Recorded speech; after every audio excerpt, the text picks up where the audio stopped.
Okay, so today I was doing the Book of Mormon thing again, starting in First Nephi at this point still, and following up on yesterday. I'm going to be going through and just trying to find a government or policy type of lessons out of the Book of Mormon. Again, I do believe that God has endorsed governments for the protections of man, but he has given them a proper role and a limited proper role at that, and he holds us accountable for our actions relationship to it. So then I just kind of hunt for the lessons in there.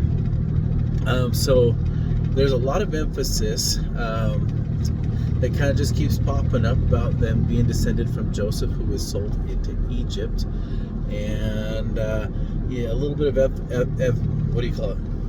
Emphasis of having to escape from Egypt too, or come out of captivity, right?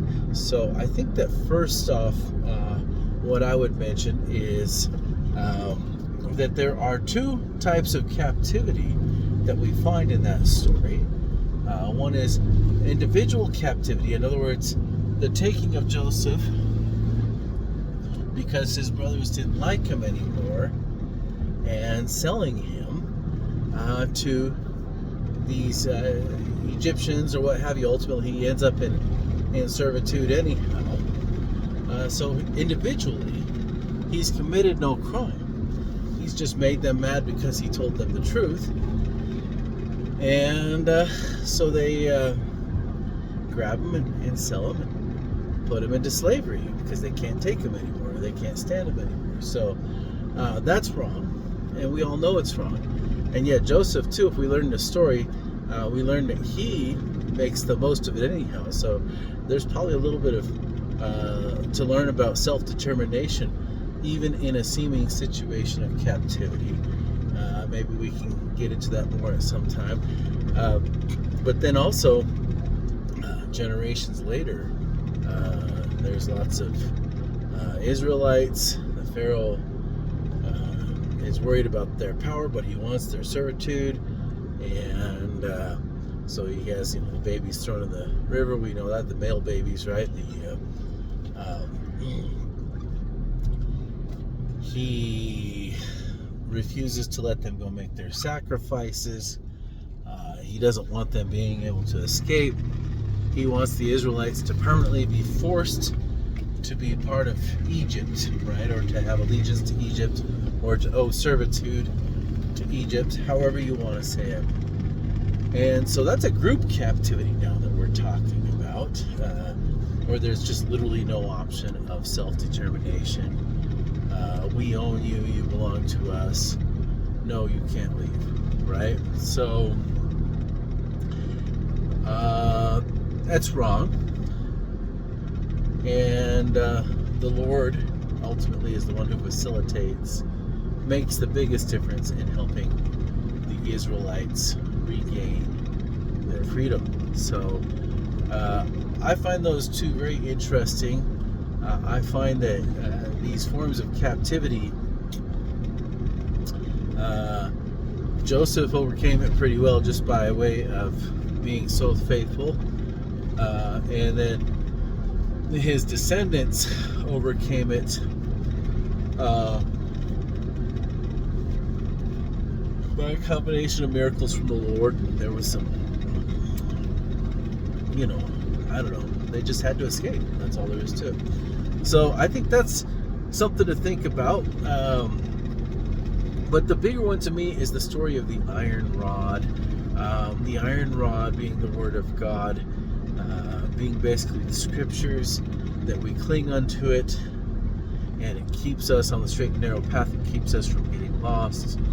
And we've been told that the Constitution itself, so since I'm trying to look for government lessons here, we've had plenty of quotes from prophets akin to the revelations of God, practically part of the Doctrine and Covenants. Depending on which prophet you're listening to, they all have different variations. They're saying something was divinely inspired, divine, a heavenly banner, etc. Whatsoever more or less comes of evil, I God established it. So I think that falls in that. We've been told they wrote down what God wanted them to write down, whether they knew it or not. That's what they were doing. And even if we don't believe that every last detail of it was perfect, what's amazing is even the fact that they wrote into it the amendment process, which is the correct way to do it, which President Oaks emphasizes in his divinely inspired Constitution talk, defending our divinely inspired Constitution. And so that was inspired in and of itself, is that they basically said there might be something imperfect about this. Here's the amendment process. So now, if you study the Constitution on a regular basis, it starts to make sense to you, and it starts to become a lens through which you see politics and through which you see discussion. And some people might say, oh, politics, we're never going to save the country through politics. I think that's actually exactly what Dallin H. Oaks has been advocating for a long time. He says, taking things to the Supreme Court for a winner-take-all type of scenario, or, violent protests in the streets, all these things, there's no sense of negotiation, there's no sense of coming together and working things out. People with their different priorities and different belief systems. He's like, but it's amazing what can get done when people with opposing views still sit down and see each other as people and work things out, right? This is me paraphrasing it. And that's politics. That's legislative lawmaking. That's policy. He refers to the courts being ill-suited to it, that's more something that's literally, that's what the legislators are for. So, I'd say that's exactly what he's advocating for. Politics will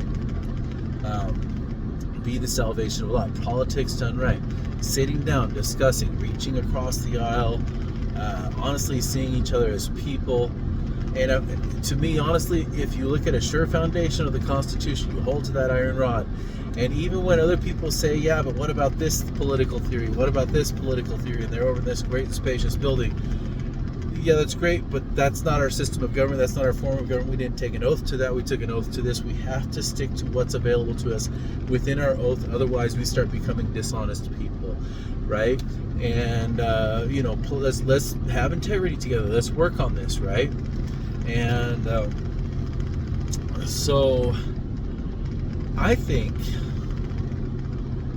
that my inclination was to say, I think the Constitution is part of the iron rod we're supposed to hold on to. I think the thresholds matter. Simple majority win, is only okay when it's passed through two different houses of Congress and then the signature of the president. So even then, not really a simple majority win. It's two different categories of houses with then a president. So it really has to, and then to top it off, even if it's passed through all that, if it exercises powers that the Constitution doesn't grant, in the end, you got to deal with the officers of government who might look there and say, yeah, I know you guys passed this through supposedly the Article 1, Section 7, Clause 2 process, but you passed something that you're not empowered to, exercise, right? So it'll come before the courts, and whether or not you believe the courts are allowed to redefine the Constitution for us, which I don't, they have their oath, and they will look at the law that's being questioned and say, yeah, we can't enforce this law.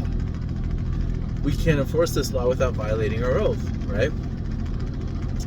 So I think it's an ingenious system, but you have to see the whole big picture of the whole thing. And the only way you're going to see the whole big picture of the whole thing is to hold on to it like the iron rod, which means you got to read it again. I would compare reading the Constitution to maybe the property that I live on right now.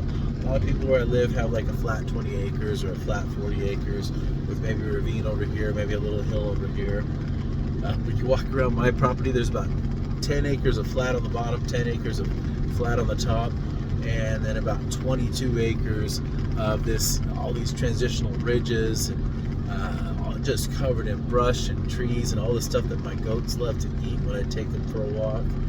And you can get lost in it. It's only 42 acres, but you can get lost in it. And of course, I've walked it a ton at this point. on a very regular basis for different reasons. For fun, or I hear something going on over here, I gotta go check it out, or I gotta go inspect this, etc. And but still, to this day, I still have to sometimes be like, wait, which ridge am I on right now? Where am I? So the Constitution's a bit like that. I understand it. But the more you walk across my property, the more you know it, and the more you read the Constitution, the more you know it. So you just got to cling on to it. You got to hold on to it, right? Not let go. Read it again. Read it again. It's interesting. Nephi also mentions early on that he felt inspired of the Lord to keep 2 separate sets of plates, not one, but 2. One set of plates for the revelations and prophecies, and one set of plates for the kind of political interactions, the reign among the people. And so the Lord inspires, I think the Lord wants there to be government. I think that where there is no government, that's less than the Constitution calls for, right? Whatsoever more or less. He just doesn't want there to also be too much government, so it's got to stick to its proper role. And I think that's maybe where you can look at it again, like the story of Pharaoh, like we started off with. This idea that you can own people, this idea that you can force a population to permanently remain part of your kingdom. The whole idea of holding on to an entire kingdom. There's maybe a little bit of something off about that after a while. So I don't know. I think to some degree the Lord likes to allow some of that to happen, but to a certain degree too, there's a cycle where a kingdom can get too full of itself. And so that's probably a warning then for the United States of America too. So how determined are we to force every state to remain part of the Union, etc. I talk about the Civil War a lot because there's a lot of people that talk about the Constitution. They'll say that's where the Constitution ended. You can't save us from there. I disagree. I disagree completely, but I do think that there were major offenses committed in the process of the Civil War. And but President Benson, when he talks about the Constitution, he compares the United States or the Constitution to a cancer patient needing surgery, right? Needing pretty serious surgery. That's all, right? It's not like it's hopeless. Just it's in a bad situation. That's all. But with the right doctor, with the right attention to details, with the right diet of vitamin constitution, right? And constitution exercises, right? We'll get back to it. So that's my thoughts. Thanks for listening, you guys. See ya.